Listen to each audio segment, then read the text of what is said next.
काय म्हण काय म्हणते सांग.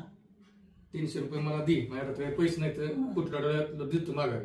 मला काय नाही माझ्यापेक्षा पैसे काय सुद्धा नाही तर मला काय मागायचं नाही तर पिशवी एवढी पावटा येतं ना पावटी काय झालीस ना मी जातो तू म्हातारी झाली तुला चालत जायत नाही मी गाडी जाईल मी तुला पैसा देतो म्हणतोय ना तू रिक्षाला जाते रिक्षाला 300 रुपये दे मला दे मारतो. विषय असा आहे, घराच्या आजूबाजूला कंपाऊंड आहे आणि कंपाऊंडच्या आतबार ह्यांनी व्हेजिटेबल गार्डन करून टाकले. पावटा वाटाणा कांदा लसूण काय काय लावून ठेवलं होतं आणि काढून ही आज म्हातारी आमची जाणार होती गावात मंगळवारच्या बाजारात पावटा ऐकायला आणि मी 300 रुपये तिला मागत होतो आणि ती काय मला देत नव्हती. मी म्हणलं मी विकतो, मला वाटतं 300-400 रुपये तर येतील.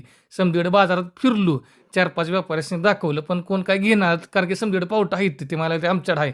शेवटी एक आजी दिसल्या, आजीला म्हणलं अहो थोडं गरीब माणूस आहे पैसे नाही तर लई अडचण आहे घ्या किंवा कसं तरी काहीतरी स्टोरी सांगायला लागते. आजी म्हणली बरं दे इकडं घेते आणि आजीने मला दिले 150. का म्हणलं 300 पैसे 150 आले ती 150 घेऊन गेलो ज्वेलर्समध्ये. त्यांना म्हणलं काय भेटेल का, ते म्हणले बाहेरनं बघायचं बाजीगरण तसंच निघायचं. ओके म्हणलं आलो डायमंडकडे आता माघारी काय होते बघा.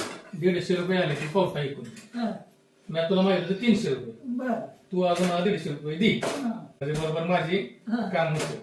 क्वार्टरच पैसे झाले हे नाही तुला हुशार पण घालतोय तो मग पैसे काय आता क्वार्टरच भाग होतो होय